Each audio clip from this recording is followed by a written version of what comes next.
Hi, this is Wyatt Rockefeller, And this is Willie Nel. and you're listening to Cinepod, the cinematography podcast. The following podcast contains explicit language.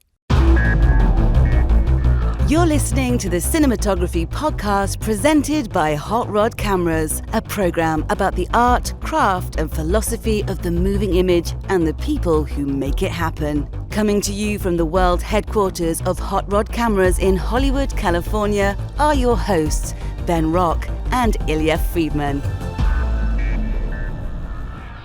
Hey, Ben, how's it going? It is going delightfully. How's it going with you? It's going pretty well. Hey, we got a director-DP duo on the show today. Who do we got? We don't do that a lot, but we should do that more. I think it's actually a really interesting way to go about doing it. We learn a lot by talking to DPs, but a lot of times we're saying things like, hey, how did you and the director work out, this or that? And here we got to ask that question directly to both of them at the same time. We sure did. Who's that director and DP we got to talk to? Well, there's a brand new, very interesting science fiction movie that recently came out. It's already streaming. It's called Settlers.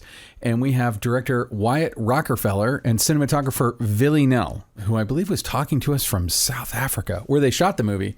I think it's a really cool movie. It's definitely worth seeing. I love genre-bending movies. I think about movies like Logan, where it's like a comic book movie, a science fiction movie, and a Western all at the same time, but it doesn't feel like any of those. It just kind of feels like its own thing.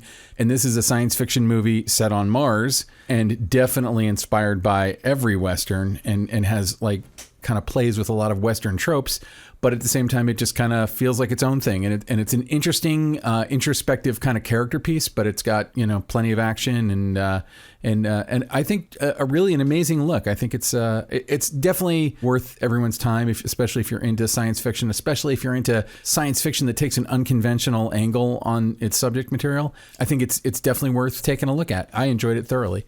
So we have them on today. And Ilya, we didn't really have like a newsworthy entertainment week. We usually either find some horrible COVID-19 related topic to discuss. That's true. Or, there's something like in the forefront of the industry that's kind of hard to escape. And this week wasn't really a week like that, but there was something that we thought was probably worth discussing for our close focus.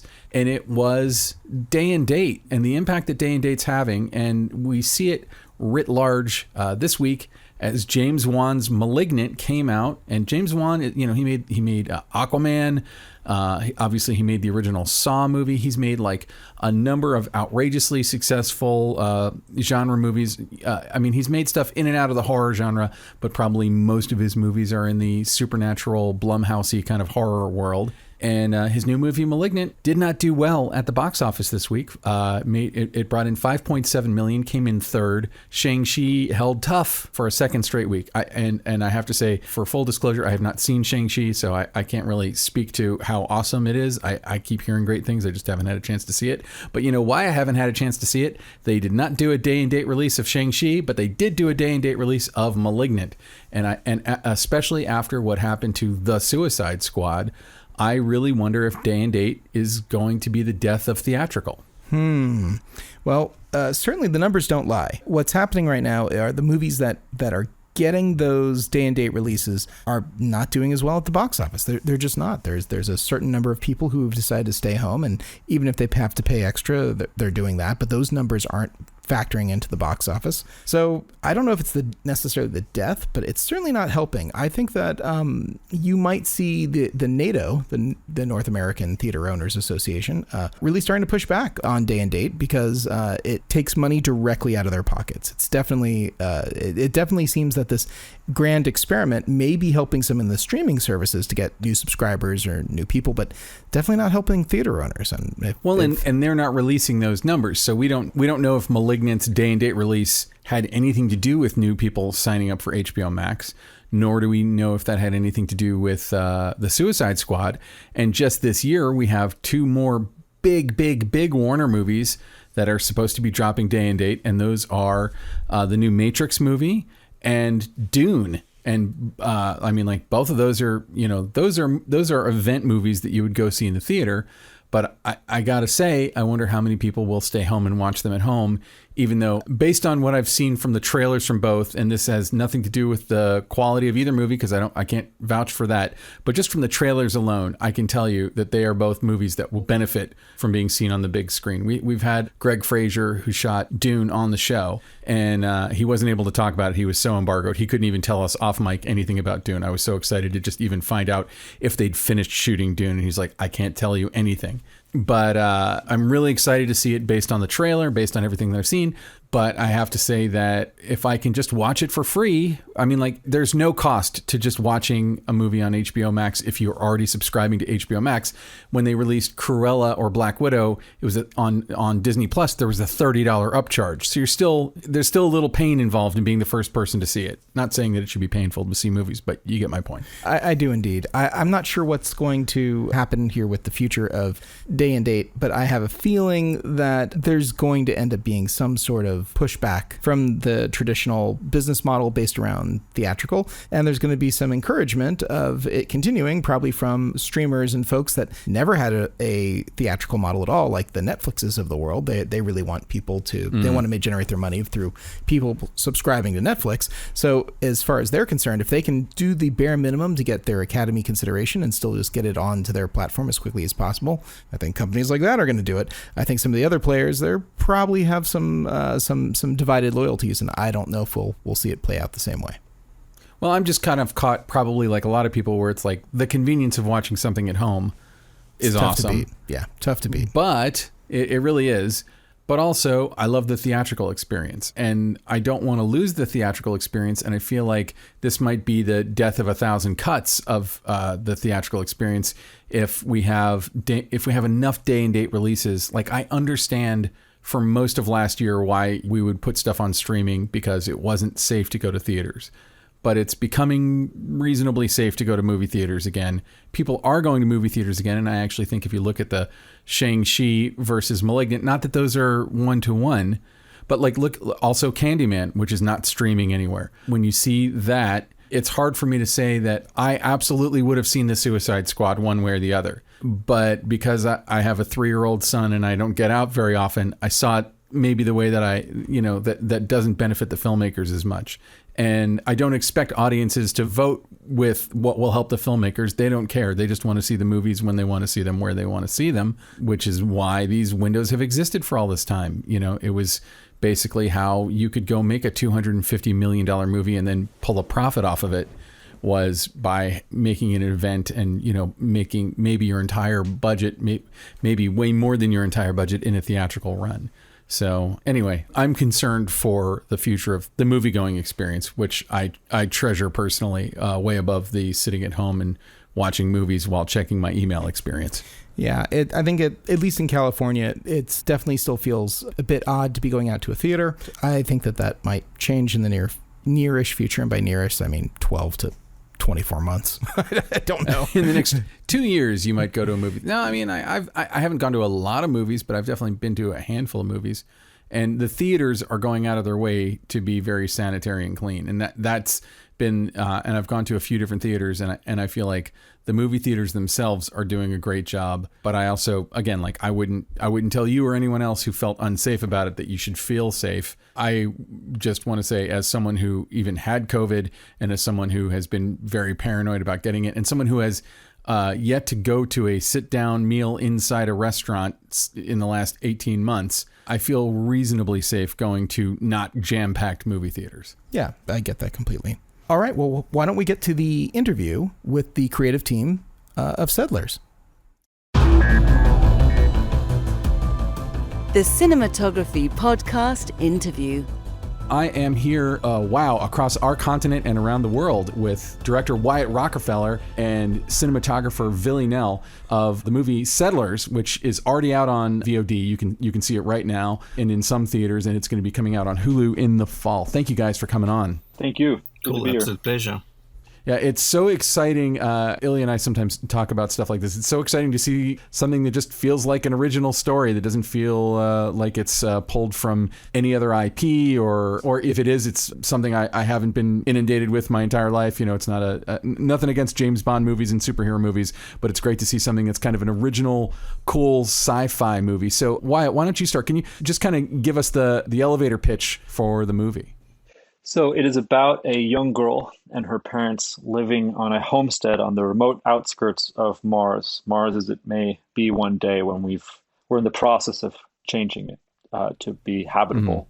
And they are effectively refugees from Earth, and all seems okay. They're getting by, but then strangers appear in the hills and things go south from there. And I'll leave it at that. So when I watched the movie, it really had the vibes of an old Western, but just, you know, fused with science fiction-y stuff. But the science fiction stuff and even the Western stuff seems to kind of drop to the background of the storytelling. And maybe this is for both you and Willie. Even the compositions of the shots, the way it was lit, it really felt informed by old Westerns. What were your inspirations? For sure. I do think of it first and foremost as a Western. You know, it is people living, trying to survive on the lawless outskirts, and also it being an immigrant story. You know, these are folks who've fled Earth.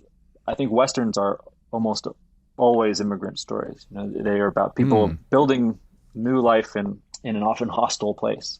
So that very much informed the visual approach to it. But it actually was only when I had the idea, because I had the plot initially. It was only when I had the idea to set it on this partially terraformed Mars that I thought, okay, hey, this could be a feature. So it is a mix of these different genre elements, but for sure, from a cinematography standpoint, you know, looking at obviously this sort of the John Ford era, but then later like Sam Peckinpah and Sergio Leone, like those revisionist westerns that came after were, I think, certainly hugely influential for me. It's something that Willie and I discussed, and definitely from a visual standpoint, I think westerns were probably the most influential. Yeah, I think from my standpoint, and maybe it's sort of a general philosophy in how I see filmmaking and how I see my part in it. You know, Wyatt comes with the story, he's got the script, he's got these references, these ideas, and they're very clear. You know, in our case specifically, Wyatt lived and breathed this story for a very long time before I came on board, as a director-writer would. But there were these initial influences, and I see them as influences more than references, because so many other aspects become influences. I mean, you know, we went on location scouts, we found these spaces, and the landscape itself kind of tells you what to do, tells you, you know, how to possibly represent it.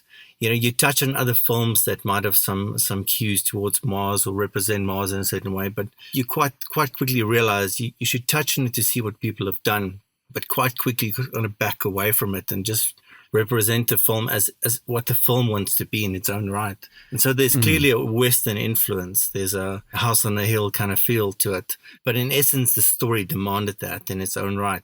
And that's why Wyatt was saying, you know, we had some ideas, we had some references, but we soon kind of put them far behind us and just made the film the way it wanted to be filmed.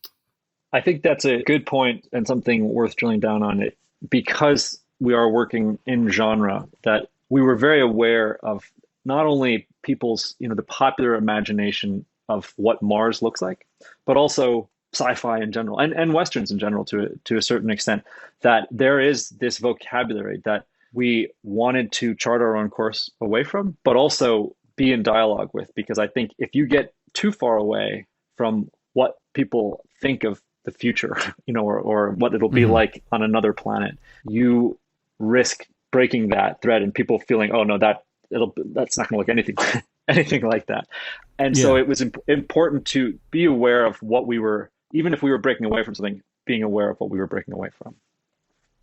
Well, and I really appreciated the way you guys present Mars in a sense. I mean, we have more modern movies like The Martian, which probably came out more years ago than I think it did, but, you know, is relatively recent and showed it somewhat realistically. But like, you know, because it's the red planet, when you see it portrayed in movies, especially, you know, like you go 20 years back to movies like Mission to Mars or Red Planet, there's always this need to tinge it and make it look an alien color. But when you see footage from the Mars rover or whatever. It just kind of looks like you're out in the middle of a desert on Earth with kind of a paler blue sky, but it doesn't look like red everywhere. It's warm tones, but it's not red. And I actually felt like your film showed Mars more the way it looks when I see it in actual pictures of Mars than it does in cinematic portrayals of Mars. Were you basing it on actual footage from Mars, the look you were going after and the locations that you were going to film in?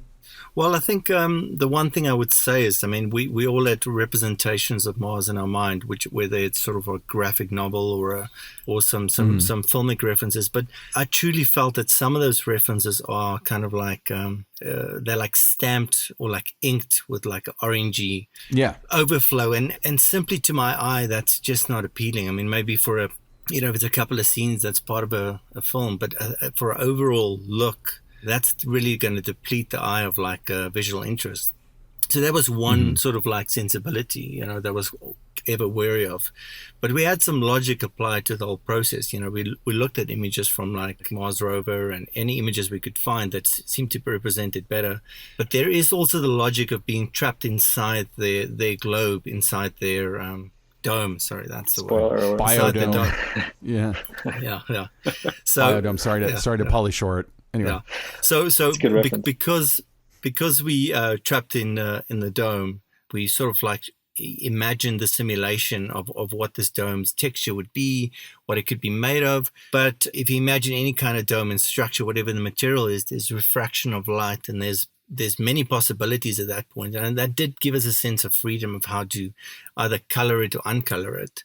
And then there's also a big cueing point. I mean, the film wasn't quite edited in the way it was scripted originally. The fact that they're on Mars now gets revealed fairly early in the film, but originally it was like, a period into the film where you realize, holy shit, we're looking at Mars here. It seemed like some kind of future, and then it gets revealed. So it was very important not to overstate that point from the word go. So there were many elements involved, and I think staying pure to science, logical science is important.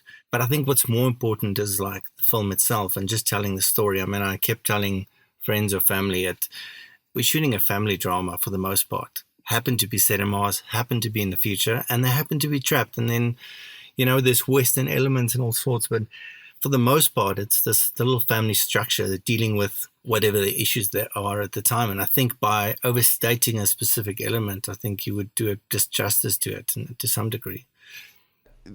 The movie feels very compositionally driven. Like there seems to be such a strong, like I just kept noting over and over again, the strong compositions, like the main girl in front of that circular window, or even when we're outside and people are hiding behind obstacles or something. Like it didn't feel, nothing wrong with covering a scene, master close up, but it didn't feel like that kind of coverage. It felt more designed all the way through.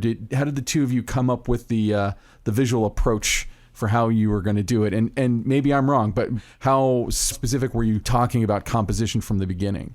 Well, I think specific to composition, I mean, that was maybe the lesser of our sort of pre-prod and our communication between me and Wyatt. But this is certainly the film that I spent the most time with the director designing the film, so to speak, shot listing and designing the film and how it's going to flow and how it's going to play out. When I started prep with Wyatt, we had a specific time of prep, and then there was some very fortunate delays, as it turned out, with some cast and a few other elements. And we just ended up doing more prep than perhaps, to a degree, felt like, we completely made this film top to toe so many times. And knowing that we had so much prep, some days we'd sit in a room together and we'd do like one page, we talk about one page over and over and just deliberating exactly where the camera needs to be. What do we need to tell? I mean, these are the obvious things the director and cinematographer would do together, but the amount of time we spent going back and forth was tremendous. And I think what it did inform, at least from my side, was what the story needed to be. So we hardly ever spoke about compositions per se, where a character is set in a frame, but it came to life in its own right because it was so clear to us. And I've got these beautiful memories of being, filming a couple of scenes with Wyatt and knowing what we want to achieve from a specific shot. I would, as soon as the actor hits that note, it just like my eyes kind of feel it. And I kind of look up at Wyatt and he gives me a bit of a wink, and we kind of just walk into the middle of nowhere, so to speak, and just stop in the middle of nowhere and turn around. And that's exactly where the camera is for the next shot, because we spent so much time and we were so clear on and deliberate in that fashion. And I think for me, as a filmmaker, I grew so much from that process. It felt like I was actually, there's many muscles to exercise as a cinematographer. There's the muscle of kind of winging it, making it up and making the best of it. But this was the muscle of planning and executing. And it was a truly, truly magnificent and beautiful process. I mean, I yearn for another process like that. And so much has come from it, opportunities that landed on my lap. But it is simply because this film has got so much intention through the writing and even in its structure. I mean, if you look at it, it's clearly a complex film, but it's quite simple as far as the amount of elements we had to play with. And that's the beauty of it. It's almost like a masterclass in its own right because of that. I'm interested to know too, like when you have a movie such as this, where you have a very limited number of characters and a limited number of locations, what did you guys do to kind of keep the locations fresh? If you're shooting, the family lives in a building that's sort of I don't know how you would describe it, but it's probably the only science fiction-y, outwardly science fiction-y looking thing except for the robot, but inside it's very homey, and there's like a kitchen, and there's a lot of very important scenes that take place in the kitchen. And one approach, the crappiest approach in my opinion, would be to like just block shoot everything in that kitchen, just shoot the kitchen out, from the same angles or whatever. But it really feels like you're finding where you are in the story and finding the lensing and finding the camera and the movement and everything in every of the locations that the movie takes place in. Can you talk about your process in making sure that it was building as it does as a story, rather than checking stuff off the script and off the you know what I'm saying? Yeah, I do, and actually, to a certain extent, we benefited from the fact that the actors' schedules kind of lined up with the story. So like we started with the family, and then Ismail, who played Jerry, arrives, and then Nel arrives and in real life. And so we kind of shot the movie in order. So we didn't just That was actually a question I had. I was wondering, because a movie like this kind of lends itself to be shot in order almost. In a way. I mean, there's so many different factors, and also, like just the hours that you have a kid's allowed to be on set, working with a child actor is also very limiting. And so we had to really schedule everything around that. You guys hit the jackpot with her. She is such an amazing actor. Yes, she is amazing. And it's safe to say that the whole thing wouldn't have happened without Brooklyn too. I mean, I can't say enough good things about her, but she is absolutely amazing. Agreed. But in approaching those scenes where we, in some ways it's the same thing. It's people sitting around a table, but really looking at, okay, what is happening in the scene? What is the power dynamic going on between the characters? And as we kept returning to that same space, I think, and Willie, I'm curious if you agree, I feel like we got kind of more and more experimental and bold with our choices. Yeah. And I remember at one point, I think it was continuity tapping me on the shoulder and being like, that's not going to cut. Your coverage of this table scene is not going to cut together. And I was just like, no, it's gonna. And I think I then asked Willie just for some reassurance. He's like, no, it will, and it did. And are you talking about like when you had like the camera almost below the table and the edge of the table was kind of raking the edge of the shot a bit? So there was that, yeah. But then even after that, after the time jump, there's a scene where it's just Jerry and Remmy, and she's not talking to him, and he's making conversation kind of to himself. But we shot it in a way where we really showed the power imbalance, that he looms very, very large in the frame relative to her. And we didn't get the counter shot to that where, we're over his shoulder and he's fully in frame though, and looks very big in the frame relative to her. And we didn't get the other angle where, over her shoulder. We just got a close up on her from a low angle at the table. Yeah. And we realized, we don't need it because we're not going to use that because that's not going to fit what we're trying to say visually here. We've never had a script supervisor on the show, and it might be worth us talking to them because, sometimes a script supervisor will say something won't cut. And I feel like their job is to be very conservative about that kind of thing. But it's like, jumping the line or something like that. Probably somebody should at least say, hey, you jumped the line. But in the scene you're describing there, too, it's like you're covering everybody. Like, of course it'll cut. Like, you're covering them. You're on the same side of the line. There shouldn't be an issue. I mean, I love that scene. I thought that scene was really well put together. I agree with you. I think the script supervisor is a key voice in all of that, and really does need to be the voice, the conservative voice. And just even if you say no, it's okay, we've got this as is. It's good to have that person tapping you on the shoulder and being like, "Are you sure?" Yeah. Let me jump in here real quick. You guys were shooting in a really remote location. So tell me a little about the logistics. I'm sure that there were probably some days that were pretty challenging out there since you were in such a remote space. What was it like? So there we were. We were shooting in a place, it was in the northern Cape of South Africa, right on the border with Namibia, about 7 hours from Cape Town. And it was a place that was, I think a few weeks after we shot, the hottest place on planet Earth. And it got pretty hot while we were there too, 120 something Fahrenheit, 50 something Celsius. And there were 3 days I remember that were particularly brutal when it reached those temperatures. And not only did we contend with the heat, but we were also contending with some pretty crazy weather. But it started with the heat.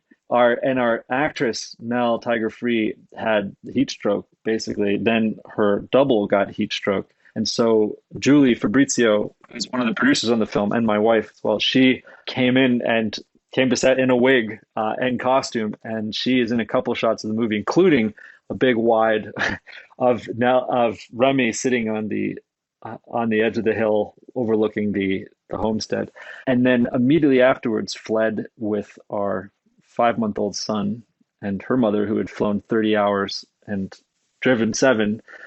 To come help with our 5-month-old son. And they crossed the border into Namibia, where there was still air conditioning because South Africa had started doing load shedding.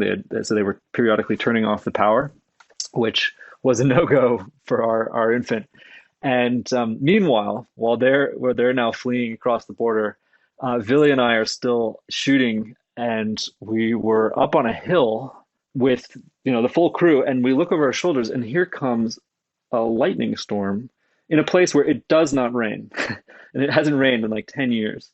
And it's bearing down on us. And we're surrounded by C-stands and baby legs and all these lightning rods, basically. And I turned to the producers and we're saying, like, you guys call, but I'm obviously like the last person who's going to want to call the day early. And if I'm getting a little nervous, I think maybe we should consider that. And they did, which was the right call. And as we were heading down the hill back to base camp, I remember my AD yells out, "Roll up your window!" And I look out my window, and here comes this wall of sand, like out of The Mummy, and just bearing down on us. And I start rolling up my window, but it's electronic, so it's just slowly going as this wall of sand coming towards us. And it felt like it was out of a Spielberg movie, and it closed just before the sand hit us.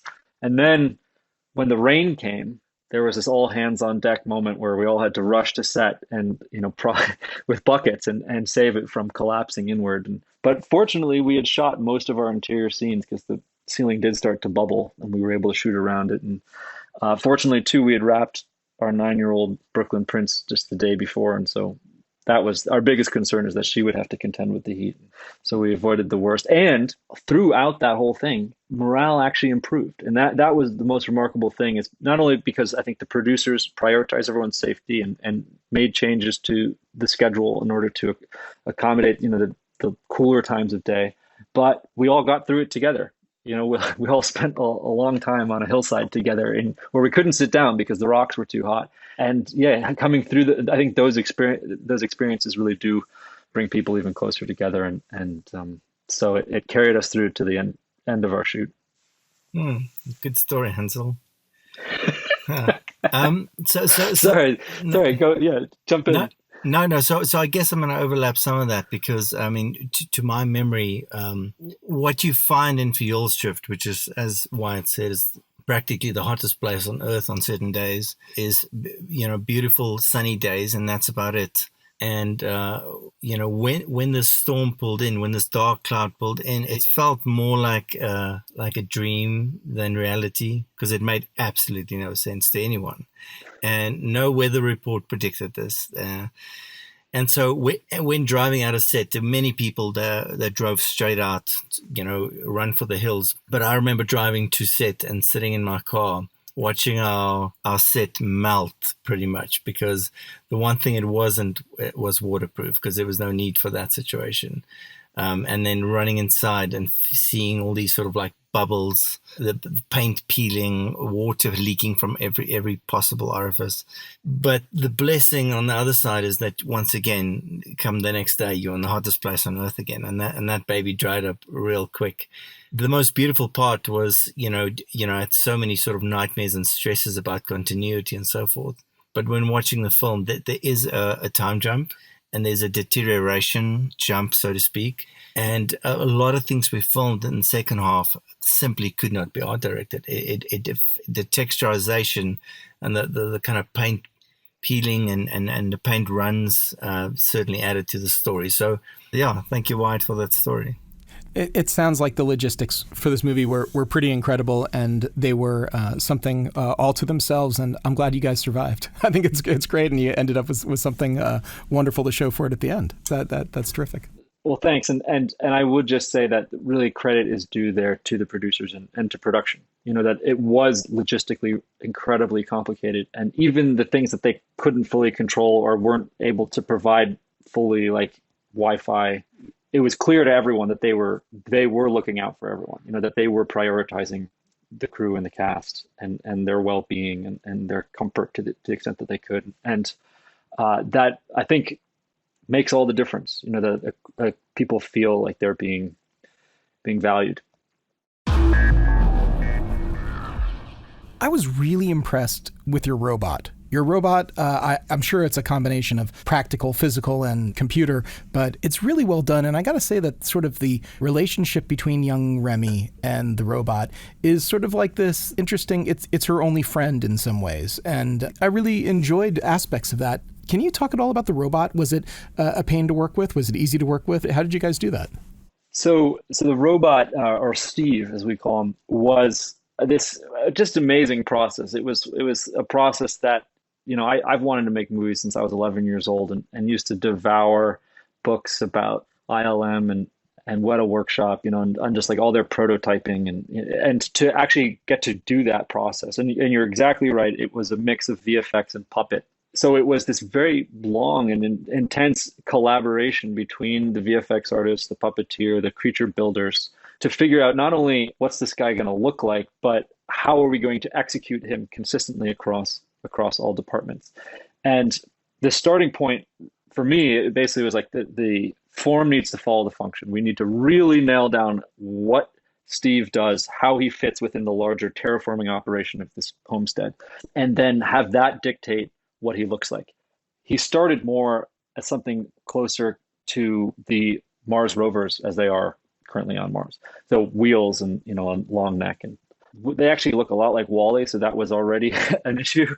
But we realized, like, okay, if basically his function is he's a hydrofracking tool that breaks open the hard rock and then seeds and soils it and eventually tends to the plant life that would emerge from it. And so if he's going to be dealing with sensitive plants, he really needs to be able to walk gently. And so we switched him to legs. And then the other thing was that it was very important to me that he can't speak or even vocalize. And that's really because his arc it's almost the reverse of Hal from 2001, right? It's the central question, and it is a question central to the plot of the movie is Steve capable of human compassion, or is he just a tool, as Jerry says?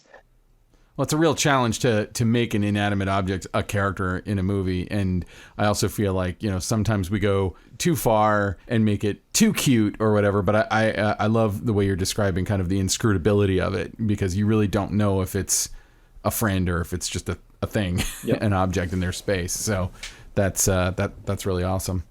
And I think we got to throw a little extra credit towards Brooklyn Prince too, because I don't know what it was like on set, but that's the number one thing you hear about so many actors in movies that are tons of CG or green screen. They're having to try to respond or act to sometimes a tennis ball on the end of a stick, or having to react to something that's not really there, or only partially there.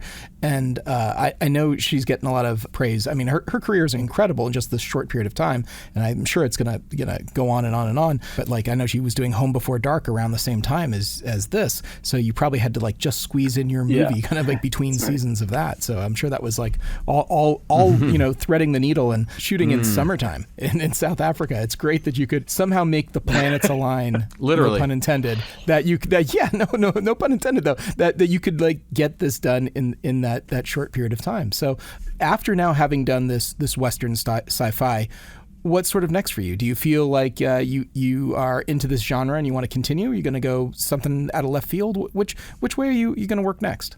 I am writing, or the thing I'm most excited right now is I am writing a script about the man who killed Rasputin. His name was Prince Felix Yusupov. Oh, wow. And he was a very interesting right up my alley. Character. Is it? It's a very interesting character in his own right. And he was the second son of the wealthiest family in Russia, if not Europe, at the time. And while his brother was the apple of his parents' eye and the heir, and he was this rebel and actually spent his nights living a double life as a woman, performing in nightclubs, and just had this whole other world that he was a part of, which it's all real. Yeah. And then his brother was killed in a duel, and he maybe contributed to it, sort of provoked things that got moved it to that point. And after his brother's death, just completely turned his back on who he was and really tried to become his brother and fulfill that role in the eyes of his parents. And that led him down this road to try to save Russia from this evil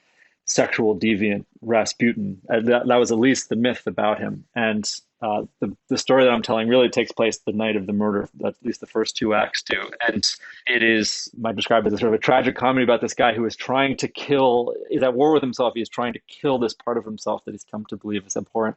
And the guy just won't die because as the myth goes that Felix in later years created or perpetuated, he had to poison him, shoot him again, bludgeon him, drown him, and the guy just still wouldn't go. Yeah, he shoved him under a hole in the ice. That was how they did it, right? Yeah, and yet a boot didn't quite break through, and that's how they found the body. And if anything, precipitated the revolution and the abdication of the Tsar. And so the very world that he was trying to save and to fit into, he ends up bringing down upon everyone's head. But it actually only then, though, in the ashes, as he's trying to escape Russia and steal the paintings off his own wall so he can maintain the lifestyle to a certain extent that he was used to, do we see that he actually is now free to be whoever he wants. And it's I see it actually as a story of liberation in a way. Interesting. So it's what I'm interested right now. Hopefully Billy is available if we ever get the funding for it. And Thank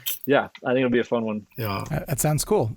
Billy, how about you? What's next for you? Well, I can do the same pitch because I'm definitely going to be there. So that's the hope at least. But I think from us, a cinematographer lives a very different life to a director in most regards. We never really stop shooting, and there's always something happening. And subsequently, I've already done numerous projects, but there is things in a pipeline. And it might be the same for many other people, but films are a kind of it's like a slippery little thing in a way where you get projects offered to you, but they have problems in their own right, whether it's funding, casting, and so there's so many things balancing and at the same time. And there's you can only be at one place in one time, which is a real pity for my wife. I wish I could leave half of me at home and half of me on set. But yeah, so there's many things, many films in the pipeline. And setlist has been fantastic for me. I've had offers from weird and strange places and resources that people knocking on my door that were before settlers never knew I existed.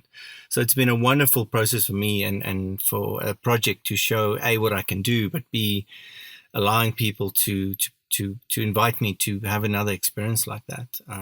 So yeah, I don't want to be specific about what's next, but there's a ton of things happening. And at the same time, my normal life is filming commercials to allow me to make a living, but to also be available when anybody calls. It's like when Wyatt says, listen, I got to film in a couple of months. I'm like, well, that's easy for me now, And what makes it even easier is that I really try and choose only the projects that talk to me, that invite me in. I'm in a privileged situation where I don't really have to, take on projects to pay bills and so forth, because my normal life does that for me. And so, when Wyatt makes us sell, it's like, yes, Wyatt, we need to make this film. This is beautiful. I love how you guys got excited about that, because it's clearly such a wonderful film. So that's me. It's just making more of the same and more different films as we go.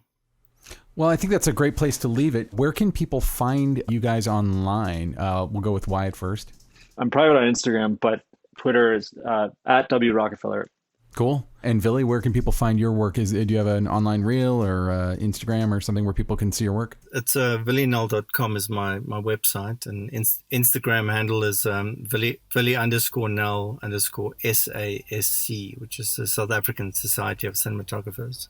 And I'm not too active on that, to be honest, but it is a sort of punchline in and a way to find me. That's for sure.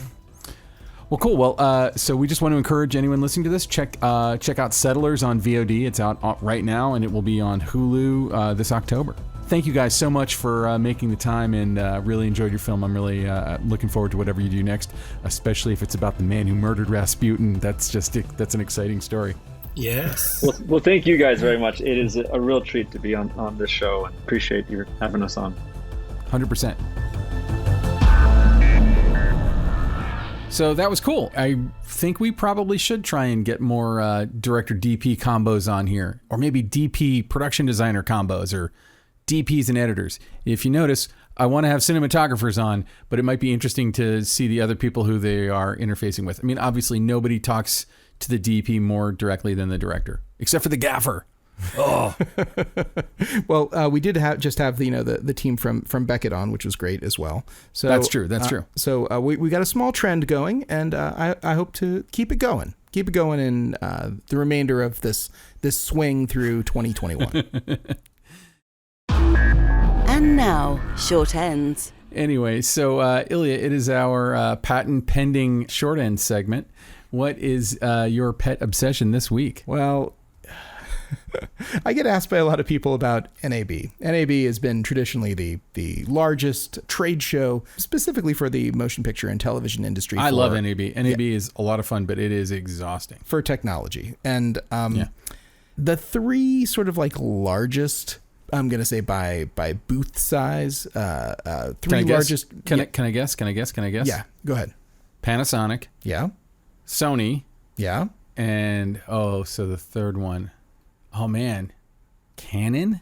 Ooh, well done. So you got nice. you got them all. Now they may not necessarily be the largest if you compare all the halls, but in the central hall, which really is about like production technology, Sony, Panasonic, and Canon. I mean, actually, that's what I was thinking of.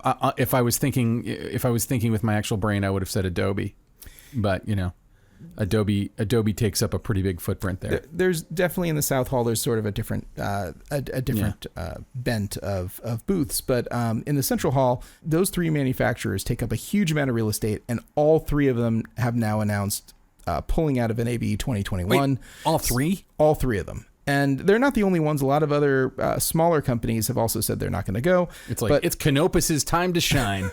Canopus hasn't existed in a very long time. But your point is well taken. I was actually trying to choose something that didn't exist anymore, so that they would maybe sponsor our show. I didn't want to be like, I didn't want to be. It's AJA's time to shine. Oh, we're screwed because they still exist. Well, it is still going on October 9th through the 13th in Las Vegas, and while I didn't think that the turnout was going to be particularly strong this year, now having those three power players all say, enough is enough, we're not doing this, and all citing safety concerns being in the enclosed convention center and just the sheer volume of people and having to be respectful for the employees and everyone else, they're out. And I have to imagine I wasn't planning on going, but I think that the numbers are going to be way, way, way down this year. So will it be the death nail of NAB? Will it be able to return in 2022 to full strength? I mean, maybe NAB will be able to come back in April at full strength. and happen at the same time it used to happen. Maybe it's really going to depend though on how the world acts out in public. So, and I don't really know. Having just recently traveled to another state by car and seeing how people did not take the pandemic seriously or wear masks, I'm not necessarily enthusiastic about our chances. So that's why I'm saying it'll be soon, but like 12 to 24 months. Oof. Well, it sucks that those three won't be there, but that really does mean that JVC can finally dominate. For the 19 people who show up, I don't know. So it'll be interesting to see what happens though. I love talking about how I almost got in a fist fight with the JVC rep once. It was not a fist fight. You got a little bit hot under the collar, but I would not call that a fist fight. God, I was so pissed at that guy. The guy was kind of a tool. So. Yeah. Anyway. No offense to JVC. I'm sure he's not there anymore. Anyway. Ben, what is your short end this week? So I was asked to be on another podcast, and it hasn't been published yet. So I'll let you know. But I was a guest, and I was asked to choose a movie from a known filmmaker, but like a lesser known movie from their canon. And I chose a movie I'd never seen before, Sam Raimi's second feature called Crime Wave. Never seen it before. I was familiar with it. I'd seen clips from it. There was a TV show that was on in the late 80s or early 90s called The Incredibly Strange Film Show. That was a British show, and they'd shown some scenes from it. And it looked really screamy and overacted and arch. But I'd always kind of wanted to see it because especially, I mean, not that I don't love Sam Raimi now, but I was like a giant Sam Raimi nerd from like middle school through forever. But I had missed that film. It had not come out theatrically in Orlando where I grew up. It also, I never seen it on video at any of the video stores that I frequented, even the ones that had lots of titles or eclectic titles. I know it got a VHS release. I just never saw it. So I'd never seen the movie. So I picked up the Shout Factory Blu-ray, and I don't buy a lot of Blu-rays. Shout Factory is like one of the great companies to get Blu-rays from because they do very respectful restorations of kind of cult classics and weird ass movies. There's a few other companies like Vinegar Syndrome and Arrow Video that do similar things. But I got the Blu-ray and I was kind of procrastinating on watching it because I was like bracing to hate it. And I actually really liked it. I was surprised. It is a Sam Raimi film. It's written by Sam Raimi and these two guys who maybe you've heard of, Joel and Ethan Coen. I never heard of them. The three of them co-wrote it. And I feel like it's not the strongest effort from any of them. And if you read like the IMDb trivia section or kind of read up on it, you understand that Sam Raimi's kind of distanced himself from this movie. The producers kind of took a lot of the things that made him away. Like he wasn't allowed to work with the composer that he preferred to work with. He wasn't allowed to work with his own editor. So there were issues with the way the movie was made, but I was honestly shocked at how much I enjoyed it. And if you watch it, it has the seeds of everything that Sam Raimi has become and also the seeds of everything that the Coen brothers have become. Also, by the way, shot by Robert Primes. Oh, wow. Yeah. And it's like, it was made, I think, in 1985. The Coen brothers co-wrote it with him after Blood Simple, but before Raising Arizona. And it is what he made between The Evil Dead 1 and The Evil Dead 2. And there are some sequences in this movie that blew my mind. There is a sequence where this bad guy is running through this showroom that has all these doors, and he's chasing Louise Lasser, and she keeps shutting the doors, and he keeps banging through them, and it's like one after another, and it's just this bravura sequence, like so brilliantly conceived that it's like something out of Buster Keaton. And they get to the end of the row of all the doors, and the last one is armored, and Louise Lasser gets behind it, and he can't get through it, and then she pushes it over, and they domino out the other direction, and he has to run through them, and it's totally Buster Keaton. It's like, wow. It's like it's done for real. There's no CGI. There's no miniature. They just figured out a way to set this up and have this rather large actor run through it. I will say that character and Brian James of like Blade Runner fame, the guy who played Leon in Blade Runner, are two of the most annoying characters in the movie. And Brian James is like off the wall, off the rails annoying, very intentionally so. He's so annoying, it's kind of crazy, but it's almost confusing because it's like we know he's a really great actor.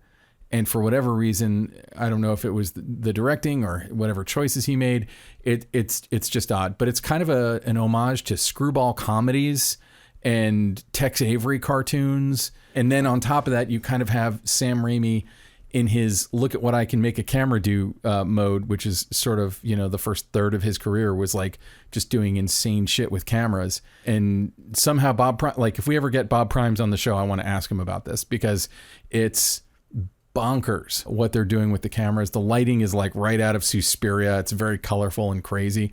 And it's not just a movie. Like to say, has it held up? I don't know that it ever it didn't really make a splash at the time. There's some rear screen projection stuff and a car chase at the end that doesn't quite hold up by today's standards. But for the most part, because it's so utterly stylized in every way, I would say it does hold up. And it's kind of fun to see, like, you see the two bumbling criminals. And it's like, yeah, there's two bumbling criminals in like fucking every Coen Brothers movie, except The Big Lebowski that has 3 bumbling criminals. There are so many archetypical things, Coen Brothers wise. There's really only one moment where something there's a line that is definitely racist that probably would not make the cut today. I think they were just being edgelords in 1985 and trying to be dark and edgy with their comedy. And that was the only out loud moment of cringe for me. But I think it's definitely worth checking out. And I've been thinking about it ever since I saw it. The movie sounds bonkers. I will totally watch bonkers. That. I love Sam Raimi. I'll totally watch that. It sounds. I'll lend you the Blu-ray. I'll bring the Blu-ray to your office and we can watch it on your big screen. I love that idea. I think that I'd watch it again. I will say the plot doesn't make a lick of sense. I couldn't tell you what happened when it was over. That has not stopped me from watching a bunch of movies, though. So no. I mean, it's the plot is merely a skeleton on which to put together insane Sam Raimi sequences when he was so young and so hungry and wanted to prove to the world that he could do anything. It's pretty cool. Anyway. I'm pretty sure he's making another Evil Dead movie right now, actually, if I'm not mistaken. I think there is another Evil Dead movie in the works. I don't know if Sam Raimi is directing it, though. I don't know if he's directing it, but I definitely think he has something to do with it. But I seem to remember hearing something about that. So here's the thing I'll say about Evil Dead. I can't think of any other franchise, period, horror or not, that I can say this about. There is not one entry of the Evil Dead franchise that I do not love. I love the remake that he didn't direct. I love the original. Evil Dead 2 is, possibly one of my all-time favorite movies ever made. Army of Darkness, the series that they did, Ash versus Evil Dead. Yeah. Every lick of that, every frame of all of that was friggin' perfect. I love them all. Okay. Well, I mean, I'm going to temper my response and say I don't love them the way that you do, but I certainly like them. It's because you're wrong. I don't dislike them, but no, it's not. They are all of them are my happy place. I've probably watched the original Evil Dead the fewest times in my life. Now, did you watch the TV series Ash versus the Evil Dead? Did you watch that as well? If you listen to the sentence I just said, yes, I mentioned that. Okay. Yes, I love Ash versus Evil Dead. Okay, for a second, I guess when you were saying it though, when it came out of your mouth, it sounded like to me like it was like part of that franchise as a feature. But no, yes, there was a TV series. I never watched that TV series, so it was so awesome. I mean, you have to accept that as a TV series, it's very different. But they brought Bruce Campbell back as Ash, and he's like still trying to be like cool, sexy, hip guy, but he's also like in his 60s and has to wear a girdle and stuff. And like what I can say of Bruce Campbell is he's like the least vain actor who ever lived, because he doesn't care how ridiculous he looks in anything he does, but then he still has to fight those goddamn deadites. And there were moments that were a serious nostalgia trip. Like in one episode, they recreated the cabin from Evil Dead 2 so like almost perfectly. It was just a crazy nostalgia moment for me to watch that. But I love his work, and I love all of those movies. And, I mean, Sam Raimi has an amazing career outside of that. There's, I think, seriously only one Sam Raimi movie I've still never seen, and that was his Kevin Costner baseball movie, For the Love of the Game. Never saw that. Saw literally everything else he's ever directed. Yeah, I missed that one too. I don't have the detailed viewing of his filmography the way that you do, but loved movies like Darkman, loved all kinds of stuff that he I have seen Darkman so many times. I was a projectionist when that came out. I had just become a projectionist. I was like 17, and I would just sit in the booth and watch Darkman over and over and over all day and study it. And it's one of those movies where if you gave me the raw footage that they shot, I could cut together the final film. I like The Simple Plan. I like Quick and the Dead.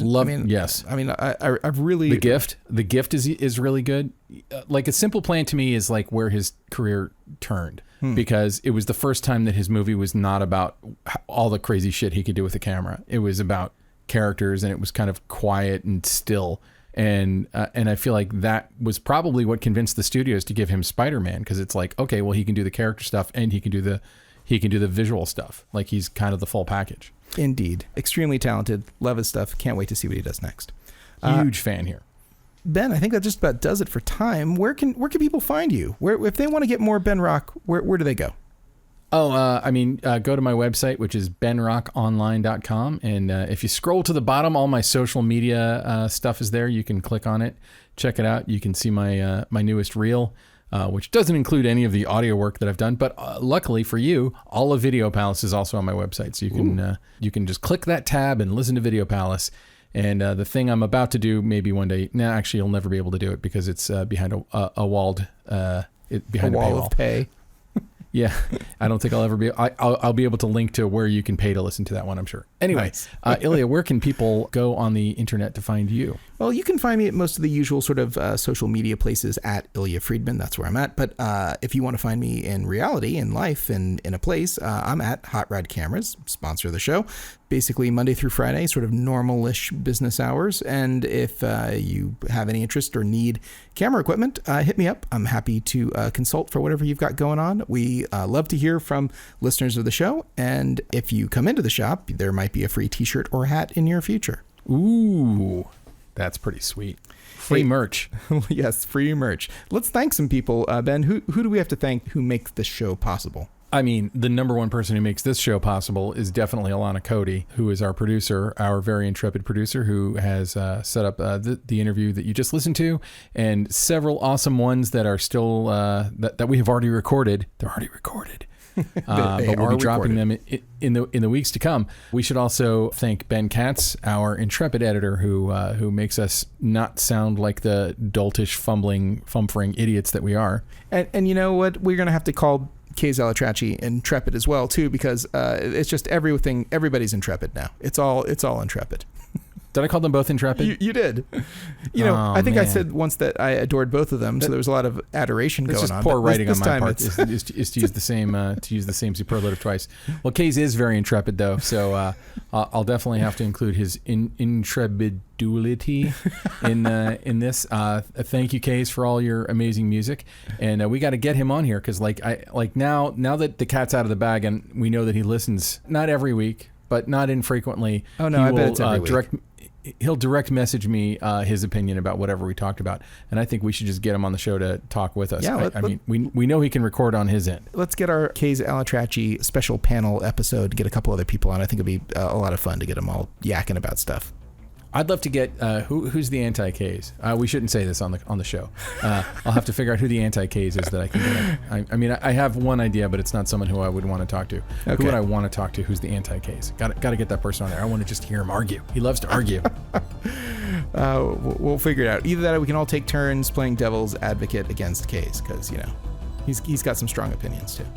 That's true. So that about wraps us up. We will see you next week here at the Cinematography Podcast. Thanks for listening. This has been the Cinematography Podcast, presented by Hot Rod Cameras. Find your next camera, lens, or accessory on the web at hotrodcameras.com. Don't forget to subscribe to our show on iTunes and connect with us on Facebook and Twitter. Thanks for listening.